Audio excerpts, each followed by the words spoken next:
الحمد لله نحمده ونستعينه ونستغفره ونعوذ بالله من شرور انفسنا ومن سيئات اعمالنا من يهديه الله فلا مضل له ومن يضلل فلا هادي له واشهد ان لا اله الا الله واشهد ان محمدا عبده ورسوله.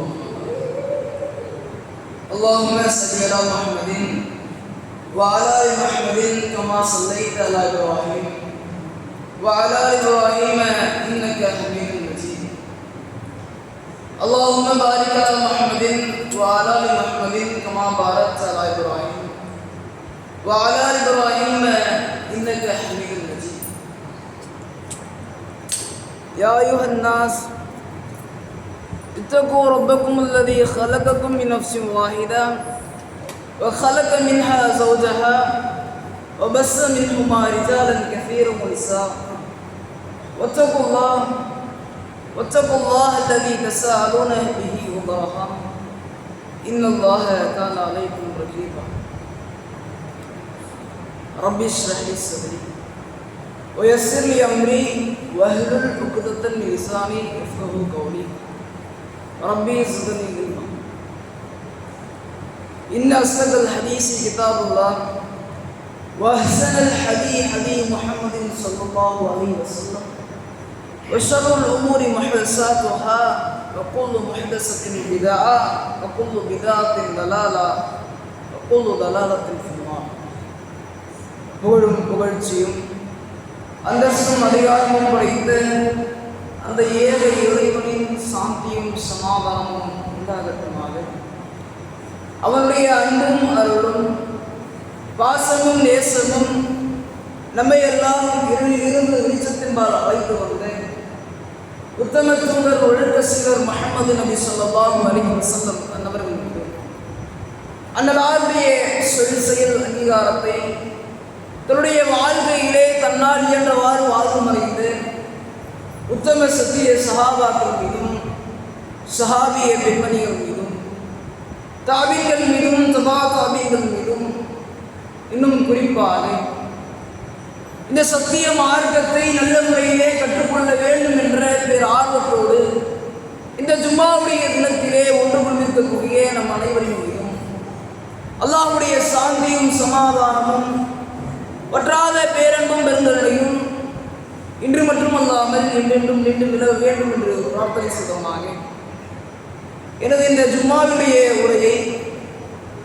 ஆரம்பம் செய்வதற்கு முன்னால் நாம் எல்லாம் இந்த ஜும்மாவுடைய தினத்திலே ஒன்று கொண்டிருக்கிறோம் என்று சொன்னால் எதற்காக ஒன்று கொண்டிருக்கிறோம், என்ன நோக்கம், என்ன காரணத்திற்காக இந்த ஜும்மாவுடைய தினத்திலே ஒன்று கொண்டிருக்கிறோம்?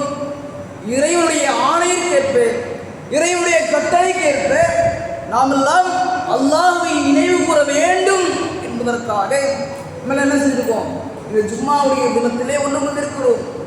அவ்வாறு ஒன்று கொண்டிருக்கக்கூடிய நாம் நம்முடைய எத்தனையோ வியாபாரங்களை எல்லாம் விட்டுவிட்டு அல்லாஹ் சொன்ன கட்டளைக்காக இந்த ஜும்மாவுடைய தினத்திலே ஒன்று கொண்டிருக்கிறோம் அல்லவா?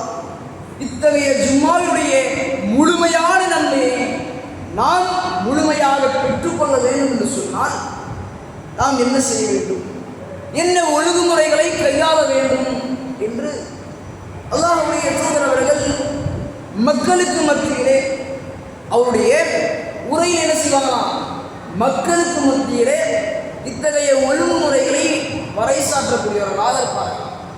அந்த அடிப்படையில் நாம் எல்லாம் இந்த ஜும்மாவுடைய தினத்திலே ஒன்று கொண்டிருக்கிறோம். அவ்வாறு ஒன்று கொண்டிருக்கக்கூடிய சமயத்தில் அந்த நேரத்தில் என்ன ஒழுங்குமுறைகளை பேண வேண்டும் என்பதை, அத்தகைய ஒழுங்குமுறையை உங்களுக்கு மத்தியிலே சொல்வதற்கு விரும்புகிறேன். கண்ணியத்திற்குரிய எல்லாம் அந்த அல்லாஹ்வின் நல்லடியார்களே, சகோதர சகோதரிகளே, புகாரியிலே பதிவு செய்யப்பட்ட செய்தி, அல்லாஹ்வுடைய தூதர்கள் சொல்கிறார்கள், இதா குல்தலி சாஹிபிகி யௌமுல் ஜும்ஆ அன்சித் வல் இமாமு யக்துபு.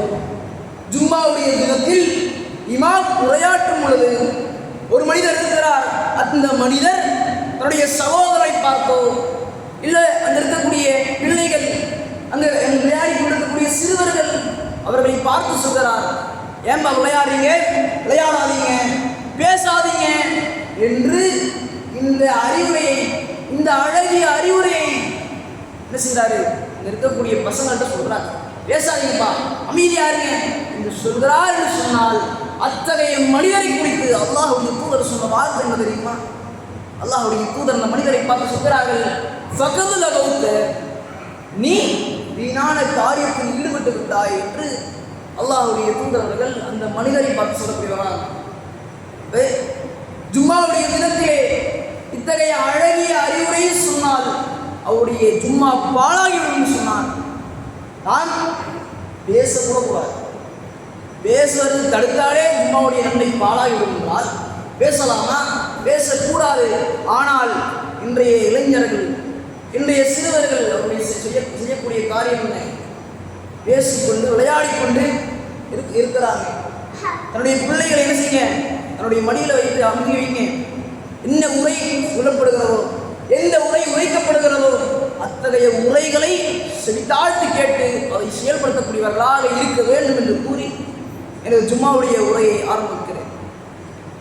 கண்ணியத்திற்குரிய எல்லாம் அந்த அல்லாஹ்வின் நல்லடியார்களே, சகோதர சகோதரிகளே, அல்லாஹ் இந்த உலகத்தை மிக பிரம்மாண்டமான நிலையிலே படைத்திருக்கிறார்.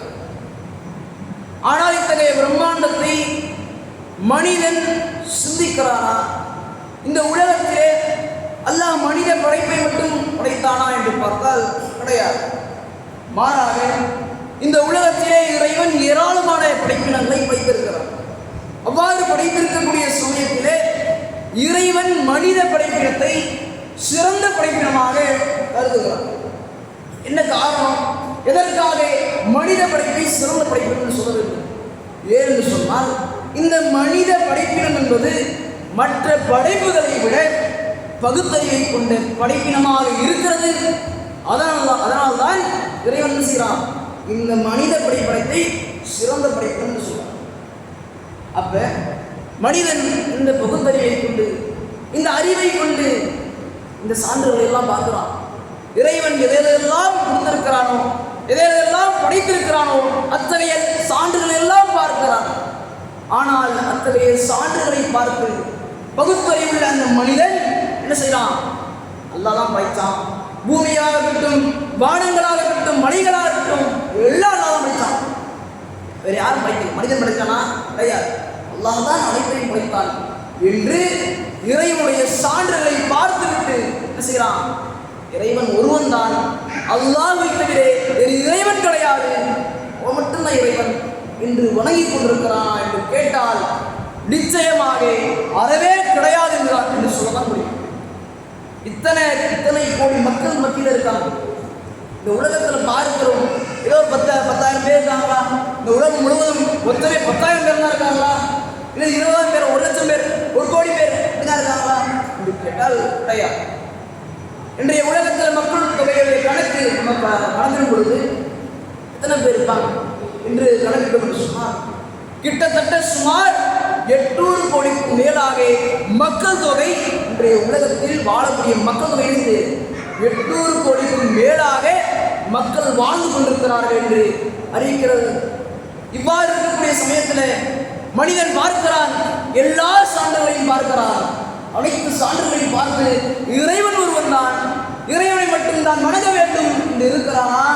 கிடையாது. மாறாக அவன் எவ்வாறு இருக்கிறான்?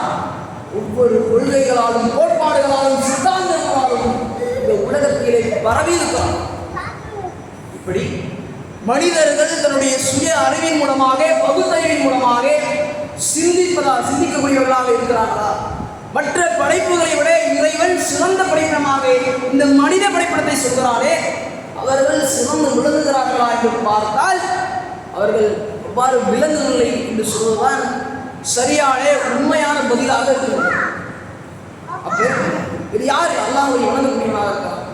இத்தனை கோடி மக்களுக்கு மத்தியே லா இலாஹ இல்லல்லாஹ் முஹம்மது ரசூலுல்லாஹ் வணக்கத்திற்குரியவன் அல்லாஹ்வுக்கு தவிர வேறு இறைவன் இல்லை.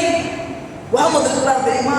அவர் யார்? அவர் அல்லாஹ்வுடைய அடியாரும் தூதரும் ஆவார் என்று சாட்சி சொல்லி அந்த இடத்திலே இறை நம்பிக்கை கொண்டவனாக, கொள்கையை தன்னுடைய கையில் ஏந்தியவனாக இருக்கிறானே, அத்தகைய முஸ்லீம்களை பார்த்து கேட்கிறது. இந்த உலகத்தில் எத்தனையோ நபர்கள் இருக்கிறாங்க, பல கோடி மக்கள் இருக்கிறாங்க, அந்த மக்களை பார்த்து நான் கேட்கிறேன். பொதுவாக இந்த உலகத்திலே அல்லாஹ்வை கட்டுப்பட்டு நடக்கக்கூடிய முஸ்லிமான இஸ்லாமியான மனிதரை பார்த்து நான் கேட்கிறேன். இந்த உலகத்திலே அல்லாஹ் இந்த கொள்கையை, இந்த இஸ்லாமிய மார்க்கத்தை நமக்கு கொடுத்திருக்கிறாங்க. அந்த இஸ்லாமிய மார்க்கத்திற்காக, அந்த கொள்கைக்காக தியாகங்கள் எவ்வளவு சிந்தித்து பாருங்கள். அன்றைய சஹாபாக்களுடைய தியாகங்கள் எந்த அளவுக்கு இருந்தது. அவங்க எவ்வாறு தியாகத்தை அவருடைய உயிரை துச்சமாக கருதி என்ன செஞ்சாங்க? தன்னையே தியாகம் செய்யக்கூடியவர்களாக அன்றைய சஹாபாக்கள் இருந்தார்கள். கேட்கிறோம், ஏராளமான பயான்களில் கேட்கிறோம், சஹாபாக்கள் தியாகம் செய்தார்கள், சஹாபிய பெண்கள் தியாகம் செய்தாங்க, நபிமார்கள் தியாகம் செய்தாங்க. கேட்கிறோம், அதை செயல்படுத்துகிறோமா? கேட்டுவிட்டு அது செயல்படுத்தாமல் விட்டுவிட்டால் என்ன காரணம்? நாம் கேட்கிறோமே, ஒவ்வொரு பயான்களை கேட்கிறோம், அவ்வாறு கேட்கின்ற நாம், செவி சாய்த்து கேட்கின்ற நாம் அதை செயல்படுத்துகிறோமா? அதை செய்து பாருங்கள். எதனால் செய்ய இருக்கிறோம்? ஃபர்ஸ்ட் பயான்கள் எல்லாம் எதற்காக நடைபெறுகின்றன? பயான்கள் நடைபெறுகிற காரணம் என்ன? சும்மா ஏதோ ஒரு ப்ரோக்ராம் வைக்கிறாங்க, ஏதோ பேசுறாங்க, ஏதோ கேட்போம், ஏதோ போவோம், அப்படியா? கிடையாது. இவை அனைத்தும் நாளை மறுமை நாளில் நமக்கு நன்மையாக நிற்க வேண்டும். நாளை மறுமை நாளில் அல்லாஹ்வால் கட்டப்பட்டு, அல்லாஹ்வால் அழகிய முறையிலே கட்டப்பட்ட அந்த சொர்க்கத்திற்கு சொந்தக்காரர்களாக நாம் எல்லாம் வாழ வேண்டும், அந்த இடத்திலே செல்ல வேண்டும் என்பதற்காகத்தான் ஒவ்வொரு பொதுக்கூட்டங்களும், ஒவ்வொரு மாநாடுகளும், ஒவ்வொரு பயான் நிகழ்ச்சியும் நடைபெறுகின்றன. ஆனால் ஏதோ நானும் பயான்ல இருக்கேன், நானும் ஜமாத்தில் இருக்கிறேன், என்ன செய்கிறேன்? பயான் வர கலந்து கொள்கிறேன், செவியா இருக்கிறேன் என்று மட்டுமல்லாமல் அதை செவிதாழ்த்தி கேட்பவரை என்ன செய்யணும்? அதை செயல்படுத்தக்கூடியவர்களாக இருக்கும். இப்படிதான் இருக்கிறோம். ஆனால் இப்படி முஸ்லிம்களாக, இஸ்லாமியர்களாக இருக்கக்கூடிய நான், இறைவன் இந்த கொள்கையிலே நமக்கு தந்திருக்கிறாங்க. இந்த கொள்கையில நம்மளுடைய உறுதி என்ன? நல்ல முறையில் அந்த கொள்கையை சார்ந்திருக்கிறோமா? அல்லது நானும் முஸ்லீம் தான், நானும் இஸ்லாமியன் தான், தொழுகைக்கு வரேன், ஐவேளை தொழுகிறேன், நானும் இஸ்லாமியன் தான், நானும் முஸ்லீம் தான், நோன்பு மாதத்தில் நோன்பு இருக்கிறேன், நானும் இஸ்லாமியன் தான், நானும் முஸ்லீம் தான் என்று இந்த உலக மக்கள், உலகத்தில் வாழக்கூடிய இஸ்லாமியர்கள், முஸ்லீம்கள் செஞ்சுட்டாங்க. நானும் இஸ்லாமியன் தான், தொழுகிறோமா இல்லையா? ஆனவன் பள்ளிவாசல் வந்து சொல்லுகிறேன், நோன்பு வைக்கிறேன், இப்படி என்ன செய்கிறாங்க? இதையெல்லாம் இத்தகைய நன்மையெல்லாம் நாங்களும் செய்கிறோம். ஆனால் கொள்கையை நேச மாட்டோம், இணைய மாட்டோம் என்று ஒரு பிரிவு இருக்கிறார். ஆனால் இந்த கொள்கையை ஒருவன் இணைந்து அல்லாஹ்வுக்காக பல தியாகங்களை செய்தால் அவருடைய நிலை என்ன? எப்படிப்பட்ட சோதனை வந்தாலும் இறைவன் அவனை காப்பாற்றாமல் செய்ய மாட்டான், இருக்க மாட்டான். எத்தனையோ நபிமார்களை சம்பவங்களை பார்க்கிறோம். இந்த உலகத்தில் வாழும் பொழுது கொள்கைக்காக, கொள்கையை உறுதியாக இருப்பதற்காக ஏராளமான பிரச்சனைகள், ஏராளமான சோதனைகள் வந்தது. அந்த இடத்துல எவ்வளவு சோதனை வருது, இந்த அளவுக்கு துன்பங்கள் சந்திக்கிறதா இருக்கிறேன். ஐயோ போயிடுவோம். அவன் என்ன அல்லா என்ன சொன்னான்? உலகை தொழு சொன்னான். வக்கீமு சலா, உலகை தொழு, பார்த்த சக்காத்தை கொடு இதான சொன்னான். நம்ம இதை செஞ்சுட்டு போயிடுவோமே, நம்ம எதுவும் கொள்கையை இணைந்து வாழ்ந்துட்டு என்று கொள்கையை விலகி இருக்கக்கூடிய மக்களாக நம்மில் அதிகமான நபர்கள் இருக்கிறார்கள். அத்தகைய நிலையை விட வேண்டும். அத்தகைய நிலையை தவிர்த்து நாம் கொள்கையோடு வாழக்கூடியவர்களாக இருக்க வேண்டும். இந்த உலகத்திலே கொள்கையிலே சார்ந்திருந்தால் ஏராளமான பிரச்சனைகள், ஏராளமான சோதனைகள் வரும். அத்துணை சோதனைகளையும் சாதனை படைத்தவர்களாக நாம் இந்த கொள்கையிலே அழகிய முறையிலே நம்முடைய குடும்பத்தாரோடு எவ்வாறு உறவோடு வாழ்கிறோமோ அதே போன்று இந்த கொள்கையிலே இணைந்திருக்கக்கூடியவர்களாக நாம் இருக்க வேண்டும். மனிதர் எல்லாம், இந்த உலகத்தில் வாழக்கூடிய மனிதர் எல்லாம் நினைக்கக்கூடியது என்ன? கொள்கையில் இருந்தால் ரொம்ப சோதனை இருப்பாங்க, நம்மளால் இருக்க முடியாது, ஏராளமான பிரச்சனைகள் வரும், அதெல்லாம் தாங்கிக் கொள்ள முடியாது என்று இருக்கிறான். நமக்கு சோதனை வரும் என்று நினைக்கிறான். ஆனால் இந்த உலகத்திலே உன்னை படைத்ததற்கான நோக்கம் என்ன? சோதனை தான். இந்த உலகம் சோதனை கலந்தான். இறைவன் சொல்லும்போது என்ன சொல்றான்? இந்த உலகத்திலே உன்னை உன்னை படைத்திருக்கிறேன் என்று சொன்னால் சோதனைதான். நீ நன்மையை செய்கிறாயா அல்லது தீமையை செய்கிறாயா என்பதை பார்த்துதான் உனக்கு நாளை மறுமை நாளில் சொர்க்கமா நரகமா இருக்கிறது என்று இறைவன் சொல்லியிருக்கு. இந்த உலகத்தில் மனிதன் என்ன செய்யறான்? அல்லல்லாஹ் வேணாம்பா, முஸ்லீமா எடுத்துட்டு போயிடுறேன், கொள்கையில வேணாம், கொள்கையில வரமாட்டேன் என்று கொள்கையை விட்டு புறந்தள்ளக்கூடியவனாக, கொள்கையை மற்ற மக்களுக்காக மற்ற உறவினர்களுக்காக சமரசம் செய்யக்கூடியவனாக இருக்கிறார். சிந்தித்து பாருங்க, இந்த கொள்கை என்பது சாதாரண கொள்கையா? ஏதோ ஜமாத் நடத்துறாங்க என்பது இருக்கிறதா? நாளை மறுமை நாள் வரை நீடித்து நிலையாக இருக்கக்கூடிய கொள்கையாக இந்த கொள்கை இருக்கிறது. ஏதோ வராங்க, ஏதோ கொள்கை நடத்துறாங்க, ஏதோ மக்களுக்கு நல்லது செய்யறாங்க, அப்படியா? கிடையாது. மாறாக இந்த கொள்கை என்பது நாளை மறுமை நாள் வரை நீடித்து நிலையாக இருக்கக்கூடிய கொள்கையாக இருக்கிறது. எத்தனையோ கொள்கைகளை பார்க்கிறோம். மற்ற கொள்கைகளை விட இந்த இஸ்லாமிய மார்க்கம் அதிகமாக எதிர்க்கப்படுவதை பார்க்கிறோம். ஏன்? இதுதான் உண்மையான கொள்கை. இறைவன் தன்னுடைய திருமறை குர்ஆனிலே சொல்லும் பொழுது, இந்த கொள்கையை பற்றி சொல்லும் பொழுது இறைவன் சொல்கிறான், 9வது அத்தியாயத்திலே 32வது வசனமாக இறைவன் சொல்கிறான், தங்களுடைய வாய்களால் அல்லாஹ்வுடைய மார்க்கத்தை, அல்லாஹ்வுடைய ஒளியை அவர்கள் ஊதி அணைத்து விட வேண்டும் என்று ஆசைப்படுகிறார்கள், நாடுகிறார்கள். இத்தகைய நபர்களுக்கு இறைவன் சொல்லக்கூடிய பதில் என்ன தெரியுமா? இறைவன் தன்னுடைய திருமறை குர்ஆனிலே அடுத்த வசனத்தை அதன் தொடர்ச்சியாக இறைவன் சொல்கிறான்,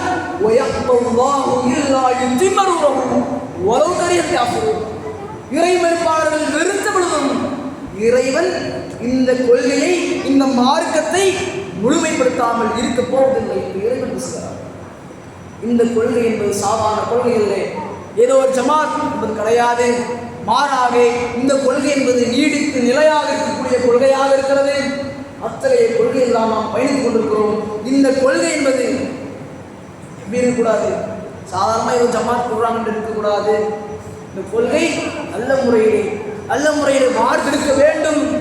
அனைவரும், அனைத்து மக்களும் ஒன்றோடு ஒன்றாக இருக்க வேண்டும், நல்ல உறவோடு இருக்க வேண்டும். அப்படி இருந்தால்தான் நாளை மறுமை நாளில் சிறந்த கூலியாக இறைவன் நமக்கு தருவான். இத்தகைய முக்மீன்களுக்கு இறைவன் சொல்லக்கூடிய நல்பதாரம் தெரியுமா? இந்த கொள்கையில நீங்கள் மனம் தளர்ந்துடாதீங்க. இறைவன் சொல்கிறார் 3வது அத்தியாயத்தில் 139வது வசனத்தை எடுத்து பாருங்க. இறைவன் சொல்கிறான், வலா தஹினு, மனம் தளர்ந்து விடாதீர்கள், வலா தஹ்சனு, கவலைப்படாதீர்கள், வ அன்துமுல் அலௌன இன் குன்தும் முஃமினீன், முஃமின்களாக இருக்கிறீர்களா, இறை நம்பிக்கை கொண்டவர்களாக இருக்கிறீர்களா, நீங்கள் தான் மேலோங்குபவர்கள் என்று இறைவன் சொல்லி காட்டுகிறார். இந்த உலகத்தில் வாழும் பொழுது முஃமினாக அல்லாஹ்வை கட்டுப்பட்ட ஒருவனாக இருந்து விட்டோம் என்று சொன்னால் அவன்தான் மேலோங்கக்கூடியவன், வெற்றி பெறக்கூடியவன் என்று இறைவன் பேசுகிறார். இந்த உலகத்தில் எத்தனை சோதனை வரும், எத்தனை சோதனை வந்தாலும் நாம் நம்முடைய கடமை என்ன? இந்த உலகத்தில் வாழும் பொழுது இந்த உலகம் என்பது அல்லாஹ்வுடைய தூதர் எந்த அளவுக்கு சொன்னாங்க, எந்த அளவுக்கு உதாரணத்தை சொன்னாங்க. இந்த உலகம் என்பது முஸ்லிம்களாக இருக்கக்கூடிய நமக்கு சிறைச்சாலையை கொண்டதாக இருக்கும். அப்படிப்பட்ட இந்த சிறைச்சாலையில் தான் நாம் எல்லாம் வாழ்ந்து கொண்டிருக்கிறோம். அப்படிப்பட்ட இந்த சிறைச்சாலையிலே அழகிய முறையில் இந்த பிரியாணி சாப்பிடுப்பான்னு சொல்லுவாங்களா? சிறைச்சாலைக்கு போகிறாங்க ஒருத்தர், அப்படி போகும்பொழுது இந்த பிரியாணி சாப்பிடு, இந்த வளசோறு சாப்பிடு இப்படி சொல்லுவாங்களா? அவனுக்கு என்ன சோறு? களி சோறு தான் அவனுக்கு. நல்ல முறையில் வாழ முடியுமா? முடியாது. இந்த ஏசி உனக்காக ஏசி மாட்டி இருந்தால் தூங்கு, படுத்து தூங்குன்னு சொல்லுவாங்களா? கிடையாது. சிறைச்சாலை இந்த உலகத்தில் ஒரு மனிதருக்கு எவ்வாறு இருக்கிறதோ அதே போன்றுதான் இவ்வுலகத்திலே முஃமினாக முஸ்லீமாக ஒருவன் வாழ்கிறான் என்று சொன்னால் இந்த உலகம் அவனுக்கு சிறைச்சாலை போடுவதாக இருக்கும் என்று அல்லாஹ்வுடைய தூதர் சொன்னார். அதே போன்றுதான் இந்த உலகத்திலே நாம் சிறைச்சாலையை போன்று வாழ்ந்து விட்டோம் என்று சொன்னால் நாளை மறுமை நாளிலே அழகிய முறையிலே மன்னர்களாக, அரசர்களாக அழகிய முறையில் வாழலாம், தங்க மாளிகையிலே வாழலாம். அப்படிப்பட்ட சொர்க்கத்திற்காக நாம் ஆசைப்பட வேண்டும். இந்த உலகத்திலே எந்த காரணத்திற்காகவும் இந்த கொள்கையை சமரசம் செய்யக்கூடாது. இந்த கொள்கையை நீடித்து நிலையாக இருக்க வேண்டும். ஆனால் மனிதன் சொல்லக்கூடிய வார்த்தை இல்லை, எனக்கு சோதனை வரும், நான் என்ன செய்ய மாட்டேன், இந்த கொள்கையை இணைந்திருக்க மாட்டேன், என்னுடைய கடைகள் நுறுக்கப்பட்டதும் என்னுடைய கடைகளை செய்வான் அடிச்சு உடச்சுவாங்க, அந்த கொள்கையை ஏற்க மாட்டேன். இப்படி தன்னுடைய வாழ்க்கையை என்ன செஞ்சிருக்கான், சோதனையை வளர்த்துவிடக் கூடாது என்று சொல்லி தனி முஸ்லீமாக தனிநபராக வாழ்ந்து கொண்டிருக்கிறார். இவ்வாறு வாழ்வது சரியா? நல்ல முறையில் இருக்க முடியுமா? இந்த உலகம் என்பதை அல்லாஹ்வுடைய தூதர் செஞ்சாங்க, சிறைச்சாலையை போன்று சொல்லிவிட்டார்கள். அப்போது சிறைச்சாலை போய்வாக இருக்கும். இல்லை, இந்த உலகத்திலையும் நல்ல முறையில் அழகிய முறையில் வாழணும், ஆலை மறுமைகளை நல்ல முறையில் வாழணும். எப்படி ஒன்றை இழந்தால்தான் ஒன்று அழகிய முறையில் இன்பத்தோடு சந்தோஷத்தோடு மகிழ்ச்சி கொள்ள முடியும். இல்லை, இங்கே இன்பம் வேணும், நாளை மறுமை நாள் இன்பம் வேணும். என்னப்பா இது அழகிய சரியில்லையே என்று பார்ப்பதை கொண்டு தான் இருக்கு. இந்த உலகத்தில் ஏராளமான நபிமார்கள் வாழ்ந்தார்கள். தானத்திற்கு நபி இப்ராஹிம் அலைஹிஸ்ஸலாம் அவருடைய அழைப்பு பணி எந்த அளவுக்கு இருந்தது. அவர்கள் மக்களிடத்தில் என்ன செஞ்சாங்க, பிரச்சாரம் செஞ்சாங்க. பிரச்சாரம் செய்யும் பொழுது நபி இப்ராஹிம் அலைஹிஸ்ஸலாம் அவர்கள் தன்னுடைய தந்தையிடத்திலும் பிரச்சாரம் செய்தார்கள், தன்னுடைய மக்களிடத்தில் சமூகத்தாரிடத்திலையும் பிரச்சாரம் செய்தாங்க. கேட்குறாங்க, அவங்க சிலைகளில் வணங்கி கொண்டு பார்த்துட்டு கேட்குறாங்க, மகாதி தமாசி இல்லைப்பா வணங்குறீங்க, என்ன இந்த விக்கிரகங்கள் எல்லாம் என்ன வணங்குகிறீர்கள் என்று அங்கே இருக்கக்கூடிய மக்களிடத்தில் சமூகத்தாரிடத்தில் நபி இப்ராஹிம் அலைஹிஸ்ஸலாம் கேட்குறாங்க. இவ்வாறு கேட்கும் பொழுது அந்த மக்கள் எல்லாம் சொல்கிறார்கள், காலு அவர்கள் சொல்கிறாங்க, வஜதனா ஆபானா வஹா ஆபிது, அதை எங்களுடைய முன்னோர்கள் வணங்கியிருப்பதை கண்டோம், அதனால் நாங்கள் வணங்கி கொண்டிருக்கிறோம் என்று அந்த மக்கள் எல்லாம் சொல்கிறார்கள். அப்ப அந்த மக்களை பார்த்து நபி இப்ராஹிம் அலைஹிஸ்ஸலாம் கேட்கிறாங்க, கால லக்கத் குன்தும் வ அன்தும், நீங்களும் உங்களுடைய முன்னோர்களும் ஆபாவுக்கும் நீங்களும் உங்களுடைய முன்னோர்களும் தலாரி முபீன், பகிரங்க வெளியாட்டிலே இருக்கிறீர்கள் என்று நபி இப்ராஹிம் அலைஹிஸ்ஸலாம் அவர்கள் அவருடைய அழைப்பு முறையை மேற்கொள்ளும் பொழுது அந்த மக்கள் எல்லாம் அந்த இடத்தில் சொன்ன வார்த்தை என்ன தெரியுமா? கேட்கிறாங்க, இந்த இப்ராஹிமே, நீ கொண்டு வந்திருக்கிறாயே, நீ உண்மையதான் சொல்றியா அல்லது என்னுடைய விளையாடியா என்று மக்கள் எல்லாம் அந்த இடத்திலே கேளிக்கையாக இப்ராஹிம் அலைஹிஸ்ஸலாம் கேட்கிறாங்க, சொல்றாங்க. அப்போ அந்த இடத்துல இப்ராஹிம் சொல்றாங்க, நான் சாட்சி கொடு, அல்லாஹ் தான் வானங்களையும் பூமியையும் அனைத்தையுமே படைத்தான். ஒரு ரப்புக்கும் ரப்பு சமாவாத்து, வானங்கள் பூமியை அனைத்தையுமே படைத்த இறைவன் தான், நான் உடைய இறைவனுக்கு சாட்சியாக இருக்கிறேன் என்று சொல்லி அந்த இடத்துல இப்ராஹிம் அவங்க இருக்கிறாங்க. அந்த மக்கள் எல்லாம் தன்னுடைய வீட்டிலே சென்று விடுகிறார். அதன் பிறகாக நபி இப்ராஹிம் அலைஹிஸ்ஸலாம் அவர்கள் அந்த இடத்தில் இருந்தவாறு என்ன செய்கிறாங்கன்னா, எதை அவர்கள் வணங்குகிறார்களோ, எதை தன்னுடைய வாழ்க்கையில் கடவுள் என்று வழிபட்டுக் கொண்டிருக்கிறார்களோ, அத்தகைய தேவாலயத்தின் பக்கம் நபி இப்ராஹிம் அலைஹிஸ்ஸலாம் போறாங்க. அங்கே போய் பார்க்குறாங்க, அங்கே இருக்கக்கூடிய சிலைகளை எல்லாம் பார்க்குறாங்க. அங்கே இருக்கக்கூடிய அனைத்து சிலைகளையும் சொக்குநூறாக உடைத்து விடுகிறார். இறைவனுடைய திருமலை குர்ஆனில் சொல்லுவது, ஃபஜஅலஹும் ஜுதாதன் இல்லா கபீரஹும், அங்கே இருக்கக்கூடிய பெரிய சிலையை தவிர அனைத்து சிலையையும் துண்டு துண்டாக ஆக்கினார் என்று இறைவன் பதிவு செய்கிறார். அதே போன்று நபி இப்ராஹிம் அலைஹிஸ்ஸலாம் அவர்கள் இவ்வாறு செய்துவிட்டு என்ன செய்கிறாங்க, போயிடுறாங்க. மக்கள் திரும்பி வருவாங்க, வந்து பார்ப்பாங்க, இதற்கு என்ன செய்வோம், ஒரு பதில் கிடைக்கும் என்று தன்னுடைய அழைப்பு பணியை செய்துவிட்டு திரும்பி விடுகிறார். மக்களும் மறுநாள் வந்து பார்க்குறாங்க. பார்த்துவிட்டு இவ்வாறுடைய கடவுள்களை செய்யறது யார்? இவ்வாறு எவர் செய்யாரோ அவர் அநியாயக்காரர்கள் இருந்துதான் ஆகியிருக்க முடியும் என்று மக்களுக்கு மத்தியிலே அந்த மக்கள் எல்லாம் ஒன்று கூடி பேசுகிறாங்க, பேச ஆரம்பிக்கிறாங்க. இப்படி பேசிக் கொண்டிருக்கும் பொழுது அந்த மக்கள் சிலர் சொல்றாங்க, இப்ராஹிம் எனக்கூடிய ஒரு இளைஞரை நாங்கள் கேட்டோம், அவர் என்ன செஞ்சாரு, அவர்தான் நம்முடைய சிலைகளை குறை கூறி கொண்டிருந்தாரு, அவர் என்ன செய்ய, நீங்க மக்களுக்கு முன்னால் நிறுத்தி வைங்க, அவர்தான் இவ்வாறு செய்தார் என்பதை மக்கள் என்ன செய்வாங்க, சாட்சி சொல்வார்கள் என்று அந்த மக்கள் எல்லாம் சொல்லி அப்படியே அதே மாதிரி என்ன செய்றாங்க, நபி இப்ராஹிம் அலைஹிஸ்ஸலாம் அவர்கள் அழைக்கப்பட்டு அவங்க அந்த இடத்துல நிறுத்தப்படுகிறார். மக்களுக்கு மத்தியில் நிறுத்தப்படுறாங்க. அவ்வாறு நிறுத்தப்படும் பொழுது நபி இப்ராஹிம் அலைஹிஸ்ஸலாம் கேட்கிறாங்க, ஆளுநர் கூறுகிறார், கேட்கிறாங்க, மன் ஹாதா யா ஆலியத்துனா யா இப்ராஹிம் அன்த ஃபஅல்த பி ஹாதா ஆலியத்துனா இப்ராஹிம், இப்ராஹிமே இவ்வாறு செய்தது நீதானா என்று அங்கு இருக்கக்கூடிய மக்கள் எல்லாம் நபி இப்ராஹிம் நபியை பார்த்து கேட்கிறார்கள். அப்போது இப்ராஹிம் நபி சொல்கிறார், காலபல் நான் செய்யல, மாறாக நான் செய்யவில்லை, இங்க இருக்கிறதே இந்த பெரிய சிலைதான், இவையெல்லாம் சுக்குநூறாக உடைத்து விட்டது, இவையெல்லாம் செய்தது இந்த பெரிய சிலைதான் என்று நபி இப்ராஹிம் அலைஹிஸ்ஸலாம் அவர்கள் அந்த மக்களிடத்தில் பதிலளிக்கிறார். இந்த வார்த்தையை சொன்னதோடு அந்த இடத்துல மக்கள் எல்லாம் தன்னைத்தானே பார்த்து கொண்டு நீங்கள் தான் அநியாயக்காரர்கள், அது எவ்வாறு பேசும்? நபி இப்ராஹிம் கேட்கிறாங்க, இந்த பிரச்சாரத்தை செய்துவிட்டு அந்த மக்களுக்கு சொல்கிறார்கள், நீங்க கேளுங்க, அது பேசக்கூடியவையா இருந்தால் கேளுங்க.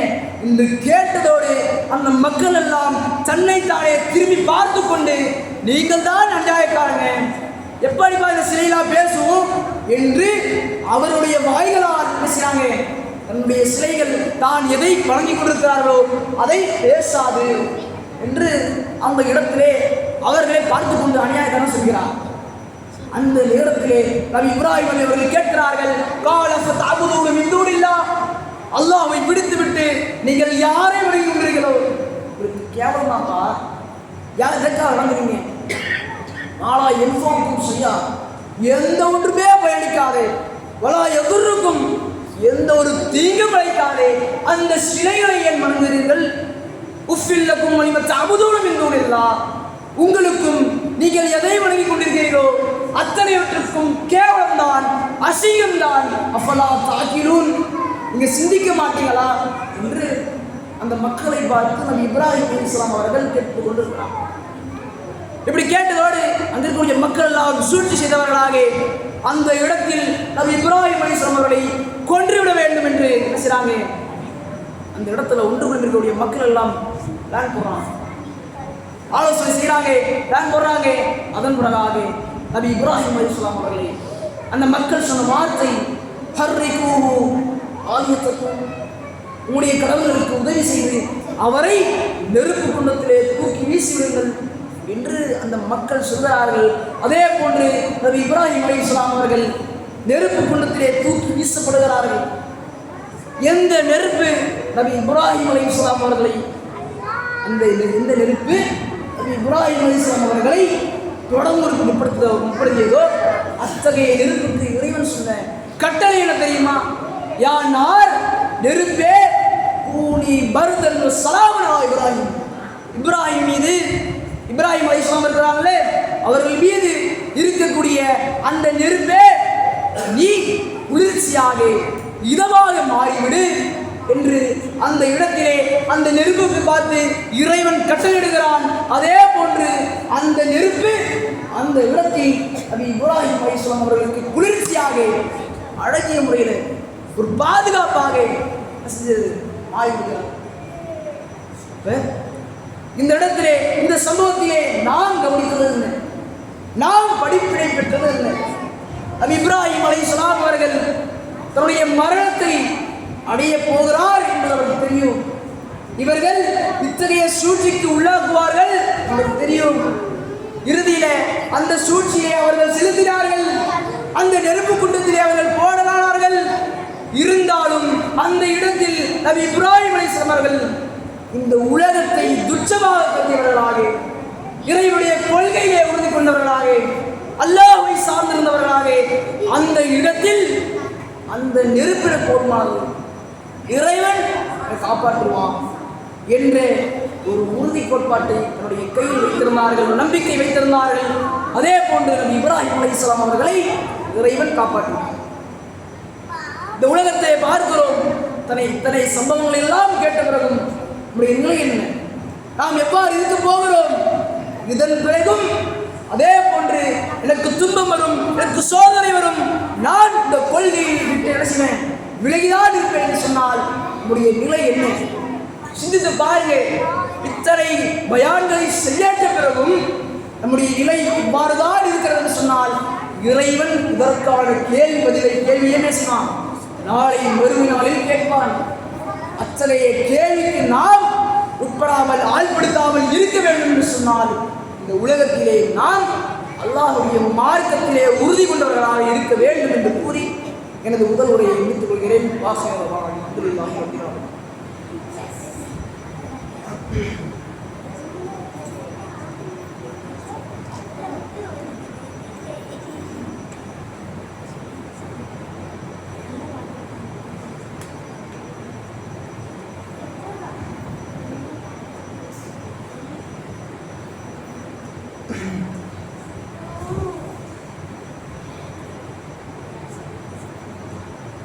கண்ணியத்திற்குரிய மதிப்பிற்குரிய எல்லாம் அல்ல அல்லாஹ்வின் அடியார்களே,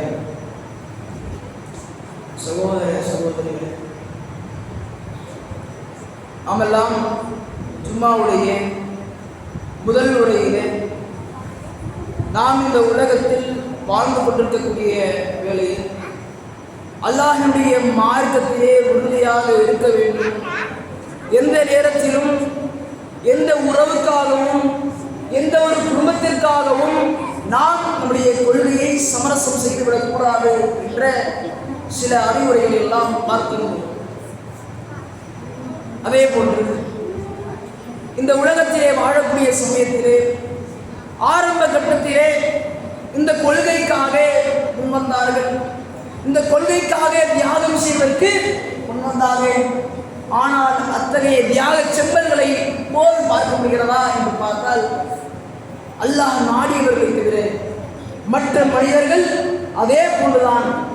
இந்த உலகத்திலே சோதனை வரும், அந்த சோதனைக்காக நான் முஸ்லிமாக தனி மனிதனாக இருந்து விடுகிறேன் என்றுதான் இன்றளவிலும் இருப்பதை பார்க்க முடிகிறது. ஆரம்ப கட்டத்திலே இந்த கொள்கைக்காக அல்லாஹ்விடத்திலே நன்மையை எதிர்பார்த்தவர்களாக அதிக தான தர்மங்களை செய்யக்கூடியவர்களாக மக்கள் இருந்தார்கள். ஆனால் இப்போது அத்தகைய தான தர்மங்களை செய்யக்கூடிய மக்கள் இருக்கிறார்களா என்று கேட்டால் சில நபர்கள் அல்லாஹ்விற்காக அல்லாஹ்வுடைய திருமுகத்திற்காக என்ன செய்றாங்க, அல்லாஹ்வுடைய பாதையிலே அதிகம் தர்மம் செய்யக்கூடியவர்களாக இருக்காங்க. இந்த உலகத்திலே நாம் இத்தகைய தர்மங்களை செய்கிறோமே எதற்காக சிந்தித்து பாருங்க. இந்த நன்மைகள் எல்லாம், இந்த நன்மைகளை வைத்துதான் நாளை மறுமை நாளில் சொர்க்கம் செல்ல முடியும் என்பதற்காகத்தான் செய்கிறோம். இத்தகைய அனைத்து அமல்களையும் இத்தகைய அனைத்து நன்மையான காரியங்களையும் செய்கிறோம். ஆனால் இறைவன் சொல்லக்கூடிய வார்த்தை தெரியுமா? இறைவன் சொல்லும் பொழுது லன் தனாலுல் பிர்ர, உங்களால் நன்மையை அடைந்து விடவே முடியாது. நன்மை செய்கிறாயா, நன்மை அடைய முடியாதுன்னு சொல்றாங்க. ஏன் செய்ய முடியாது சொல்றாங்க? இந்த உலகத்தில் நாம் செய்யக்கூடிய நன்மையை ஏன் அடைய முடியாது என்று இறைவன் சொல்றாங்க. நன்மை செய்யா, நன்மை அவன் ஏற்றுக்கொள்ளக்கூடாது. என்னப்பா இது அநியாயமா இருக்கே, நன்மை செய்வேனா ஆனால் நன்மை ஏற்றுக்கொள்ளப்படாதான், என்னப்பா இது அநியாயமா இருக்கு என்று நினைக்கலாம். இறைவன் சொல்லக்கூடிய அந்த வசனத்தின் தொடர்ச்சியை பாருங்கள். ஹத்தா துன்ஃபிகு மிம்மா துஹிப்பூன், நீங்கள் விரும்புகின்ற ஒன்றை, நீங்கள் ஆசைப்படுகின்ற ஒன்றை செலவிடாதவரை உங்களால் நன்மையை அடைந்து கொள்ளவே முடியாது. நாம் இத்தகைய நன்மையான காரியங்களை செய்கிறோம், அத்தகைய நன்மையான காரியங்கள் நம்மை அடைந்து விட வேண்டும் என்று சொன்னால், இந்த நன்மையின் மூலம் நாம் சொர்க்கத்தை அடைந்து விட வேண்டும் என்று சொன்னால், நாம் எதை அதிகமாக நேசிக்கிறோமோ அத்தகைய அந்த நேசித்த அந்த பொருளையா அல்லது அந்த பொருளாதாரத்தையோ நாம் நேசிக்கிறோம் என்று சொன்னால், அத்தகைய பொருளாதாரத்தை அல்லாஹ்வுடைய பாதையிலே செலவிடாதவரை செய்ய முடியாது. அவன் எப்படிப்பட்ட நன்மை செய்தாலும் அவனுக்கு நன்மை ஏற்றுக்கொள்ளப்படாது. அப்போ நாம் எல்லாம் நன்மை செய்ய வேண்டும். நன்மைதான் நாளை மறுமை நாளில் சொர்க்கத்திற்கு மிக பெரிய கூலியாக இருக்கிறது. அத்தகைய நன்மையை நாம் அடைய வேண்டும் என்று சொன்னால் இறைவனுடைய பாதையிலே அதிகமாக தான தர்மங்களில் ஈடுபட்டு நாம் நாளை மறுமை நாளில் சொர்க்க சோனையிலே போக வேண்டும் என்று கூறி எனது உரைக்கு திரையிடுகிறேன். வாசிரதவான் அல்ஹம்துலில்லாஹி ரப்பில் ஆலமீன். அஸ்ஸலாமு அலைக்கும் வரஹ்மத்துல்லாஹி வபரகாத்துஹு.